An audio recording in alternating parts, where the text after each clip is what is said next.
ಮಧ್ಯಪ್ರಾಚ್ಯದ ಯುದ್ಧದ ಬಿಕ್ಕಟ್ಟಿನಿಂದಾಗಿ ಎದುರಾಗಿದ್ದ LPG cylinder ಪೂರೈಕೆಯ ಅಡೆತಡೆಗಳನ್ನು ನಿವಾರಿಸಲು ಕೇಂದ್ರ ಸರ್ಕಾರ ಮಹತ್ವದ ಕ್ರಮ ಕೈಗೊಂಡಿದೆ. ವಾಣಿಜ್ಯ ಸಿಲಿಂಡರ್ಗಳ ಕೊರತೆಯಿಂದಾಗಿ ದೇಶಾದ್ಯಂತ ಹೋಟೆಲ್ಗಳು ಮುಚ್ಚುವ ಭೀತಿ ಎದುರಿಸುತ್ತಿದ್ದವು.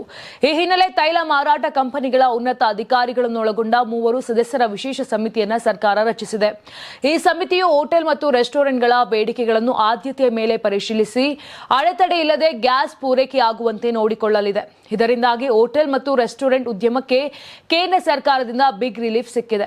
ಎಲ್ಪಿಜಿ ಸಿಲಿಂಡರ್ ಪೂರೈಕೆಯಲ್ಲಿ ಎದುರಾಗಿದ್ದ ಅಡೆತಡೆಗಳನ್ನು ನಿವಾರಿಸಲು ಮಹತ್ವದ ನಿರ್ಧಾರ ಕೈಗೊಳ್ಳಲಾಗಿದ್ದು, ಇನ್ಮುಂದೆ ವಾಣಿಜ್ಯ ಅಡುಗೆ ಮನೆಗಳು ಸ್ಥಗಿತಗೊಳ್ಳುವ ಭೀತಿ ತಾತ್ಕಾಲಿಕವಾಗಿ ದೂರವಾಗಿದೆ.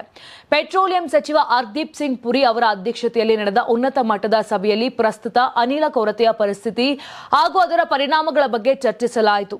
ಹೋಟೆಲ್, ರೆಸ್ಟೋರೆಂಟ್ ಮತ್ತು ಪ್ರವಾಸೋದ್ಯಮ ಕ್ಷೇತ್ರಗಳು ತೀವ್ರ ಸಂಕಷ್ಟ ಎದುರಿಸುತ್ತಿರುವುದರಿಂದ ಸರ್ಕಾರವು ತಕ್ಷಣದ ಪರಿಹಾರ ಕ್ರಮಗಳನ್ನು ಜಾರಿಗೆ ತರಲು ನಿರ್ಧರಿಸಿದೆ. ಇನ್ನು ಸಭೆಯ ನಂತರ ಸರ್ಕಾರ ಮಹತ್ವದ ನಿರ್ಧಾರವನ್ನ ಘೋಷಿಸಿದೆ. ಇಂದಿನಿಂದ ವ್ಯಾವಹಾರಿಕ ಬಳಕೆದಾರರಿಗೆ ಅವರ ಸರಾಸರಿ ಮಾಸಿಕ ವಾಣಿಜ್ಯ ಎಲ್ಪಿಜಿ ಅಗತ್ಯತೆಯ ಸುಮಾರು 20% ಪ್ರಮಾಣದ ಕೋಟಾವನ್ನು ಒದಗಿಸಲಾಗುತ್ತದೆ.